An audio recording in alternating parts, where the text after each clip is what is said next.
Um canal de sucesso no YouTube! Uma casa no Alphaville com um labrador no quintal? Uma promoção no emprego? Uma namoradinha, um namoradinho pra levar a comer ostras ao molho de escargot com azeitona num restaurante fancy da sua cidade? Será que tudo isso te tornaria uma pessoa feliz? Professor Castor. Olá, meus amigos e minhas amigas, eu sou o Professor Castor e antes de mais nada eu queria te pedir pra você estar aqui comigo nesse canal, pra você fazer todas aquelas coisas que você já sabe, porque todo mundo pede isso. O mais importante pra mim é que você comente, que você dê sua opinião aqui, fale o que você pensa sobre a felicidade, o que você não pensa. Se você quiser me xingar, fique à vontade, eu adoro pessoas que xingam. Mas afinal, Professor Castor, o que esse cara que viveu há mais de 2 milênios sabe da vida de hoje, da nossa felicidade? Esse velho, arcaico, retrógrado, obsoleto desse Aristóteles? É que você se engana, meu amigo. O cara filosofou desde o formato das conchas no mar até a natureza da alma. E quase tudo que ele filosofou, ele revolucionou pra sempre. Ai, mosca, fedida. Ele nasceu na Grécia, era filho de um médico real e o pai dele morreu muito cedo e deixou uma herança muito grande pra ele. Dizem alguns que ele pegou toda essa grana e durante uns anos gastou na putaria, na cachorrada. Naquela noite Aristóteles traiu a sua namorada. Ele resolveu tomar juízo, entrou na faculdade de medicina e depois ele desistiu. Então você aí que tem 24 anos e não sabe o que vai fazer da sua vida, tá desesperado, ai meu Deus! Fica tranquilo, cara. Aristóteles foi resolver ser filósofo aos 30 anos, quando então ele mudou pra Atenas e foi estudar na melhor universidade que existia em Atenas, que era a Academia de Platão. Meus amigos e minhas amigas, tentem entender o que é Atenas nessa época. É o ápice do mundo. E Aristóteles foi estudar na Massachusetts, velho. Os caras iam na Ágora lá fazer batalha, tipo batalha de Messi, só que de filosofia. Só sei que nada sei. E Aristóteles entrou nesse meio e rapidamente ele se destacou como o aluno mais CDF de Platão. Platão, inclusive, nutriu uma admiração muito grande por Aristóteles. Só que depois de algum tempo, Platão e Aristóteles começaram a tretar. Eles pensavam o mundo de uma maneira diferente. Vou explicar. Platão era o cara das ideias, meu amigo. O cara falava que nada do que a gente vê, do que existe nesse mundo é real. O que é real tá dentro da nossa cabeça, isso mesmo. Era no mundo das ideias que a realidade existia. Como é um papo bem brisado esse de Platão. Como assim? Esse cara tá muito louco? Como o mundo real existe só na nossa cabeça? Vou tentar explicar rapidamente. O que é isso aqui, ó? Isso aqui não é nada, isso aqui é um risco vermelho. Mas se por um acaso eu desenhar, tivesse carinha deitado no chão, bem bonitinho, tipo, com esse risco saindo aqui da cabeça dele. O que é isso agora? É sangue. Mas vejam só, eu passei canetinha aqui, não tem sangue. O sangue tá na nossa cabeça. Já Aristóteles não. Aristóteles era um cara que gostava de ver, de experimentar, de olhar, de observar, de entender o mundo como ele é, como ele funciona. Então Aristóteles filosofava sobre tudo. Ele gostava inclusive de dar as aulas dele andando pelas ruas de Atenas. Aristóteles achava uma loucura aquela subjetividade de Platão. E foi assim, observando o mundo como ele é, que Aristóteles chegou a algumas conclusões sobre a felicidade. Durante uma época da vida, Aristóteles começou a filosofar sobre a natureza. Então ele ia pra ilha de Lesbos. Mostra aí, produção, a ilha de Lesbos pro pessoal. Como era feio o lugar onde Aristóteles filosofava. Aristóteles chegou à conclusão de que na natureza nada é em vão. Tudo tem uma razão de ser, uma função adequada. Isso parece simples hoje, né, pra gente... Pô, o cara chegou a essa conclusão, né? Porra, nessa ilha de Lesbos aí até eu, porra, muito da hora, tá tudo perfeito. Mas não, é que isso hoje parece óbvio, mas demorou mais de 2000 anos para que algum outro ser humano pudesse falar uma coisa mais inteligente que isso, que foi Darwin, depois seus estudos sobre a evolução. Então, por exemplo, uma zebra. Você fala, porra, uma zebra é preta e branca porque estilão e tal. Não. Onde as zebras habitam, existem mosquitos que vivem do sangue equino. E esses mosquitos, aquela lista da zebra confunde eles e eles não vão ali sugar sanguinho, entendeu? Então olha só como a natureza... Isso pra tudo. Essa mosca aqui, a função dela é atrapalhar meu vídeo. A natureza, tudo tem um porquê. Uma planta, ela é boa na medida que ela cresce, se reproduz, usa a energia do sol. E ruim na medida que não faz essas funções de maneira adequada. Um animal tipo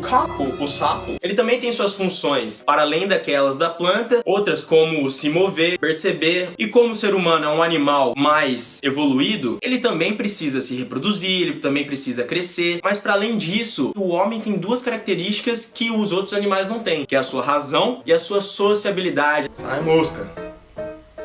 Assim, Aristóteles chega à teoria da virtude, que tem a ver com o nosso papo de hoje sobre a felicidade. O homem tem uma essência, uma natureza fixa como todas as outras coisas, e o homem tem uma função adequada, e aderir a essa função é a maneira de prosperarmos e termos uma vida feliz. Isso é o ápice da humanidade, e Aristóteles dá um nome, uma palavrinha bem pequena: eudaimonia. Eudaimonia não tem uma tradução exata, mas tem muito a ver com essa vida bem vivida, essa realização humana. Precisamos ser virtuosos. Só através da virtude é que vamos prosperar. Só através da virtude é que vamos prosperar. Aristóteles dizia que para cada característica humana, a gente precisa achar um meio termo para ela. Vou explicar. Coragem. Coragem parece ser uma virtude, mas a virtude ela se encontra bem no meio entre dois vícios, entre o excesso e a deficiência. Ou seja, se você tem uma deficiência de coragem, você é um covarde. Mas se você também é muito corajoso, você é estúpido. A gente não precisa ser muito corajoso, porque às vezes a gente acaba sendo irracional. Por exemplo, você vê 3 caras armados assaltando uma velhinha. Você se considera uma pessoa muito corajosa. Você vai lá no meio e fala: acabou a putaria!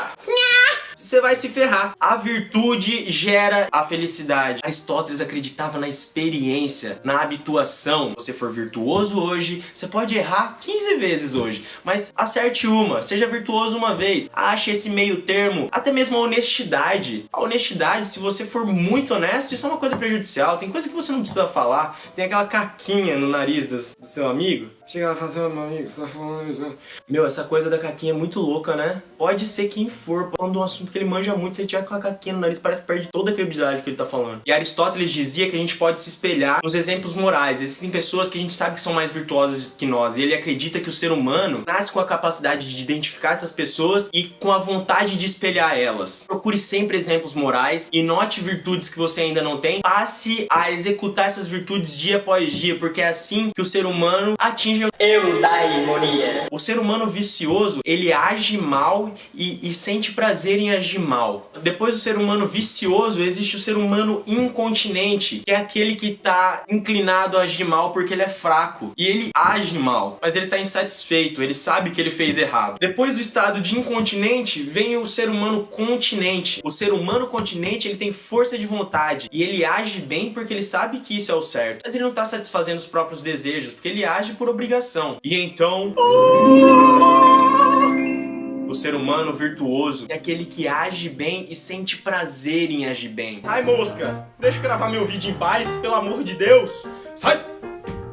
Não é fácil. Ah, achou que seria fácil, né? Que eu ia passar 5 dicas para ser feliz. A vida eudaimônica, a vida feliz para Aristóteles, o bem maior é você agir na plenitude das suas virtudes e se sentir bem em fazer o bem. O famoso certo pelo certo. Essa é a maneira mais eficaz de ser feliz. Para um cara que simplesmente tem a influência mais duradoura no mundo até hoje, provavelmente vai ter para sempre. A influência de Aristóteles, ela é absoluta sobre... Ele sistematizou o mundo como a gente pensa o mundo hoje. Então, meus amigos, tá aí um conselho simples de entender e muito difícil de executar. Não é fácil mesmo. Você pode se frustrar, você pode ter desapontamentos, mas a verdade é que quem tá se tornando uma pessoa cada vez mais feliz e plena é você. Para esse filósofo, a vida eudaimônica é aquela vida em que você se esforça a cada dia para dar o seu melhor, para fazer o que você pode enquanto trabalha suas próprias fraquezas e chegar no final do dia na sua cama exausto, mas simplesmente pleno por ter dado o seu melhor.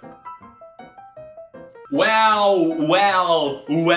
Se você gostou do vídeo, fica aí, o canal tá fresquinho, tá começando agora, vai ter conteúdo toda semana. Converse comigo, eu tô super afim de saber sua opinião também. E até a próxima!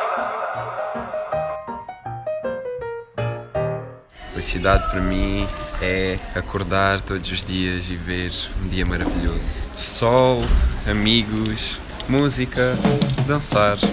A felicidade é o amor. Muito difícil. Os meus cães. Ficar em casa a ver filmes e séries até às tantas. Comida. A felicidade é reunião de convívio. Mariana. Felicidade para mim é estar rodeada das pessoas que eu mais gosto. Sua namorada tá incluída na sua felicidade, João? Claro, né? Obviamente. E o que mais te faz um cara feliz? Só a namorada chega? Oi, chega. Às vezes chega. Vai ser muito difícil. Te coloquei numa situação cabeluda, né? Não, pergunta muito difícil. Sol, o verão, o calor. Não me faz feliz. A vida faz-me feliz. A sensação de quando tens um telefone na bateria a 100%.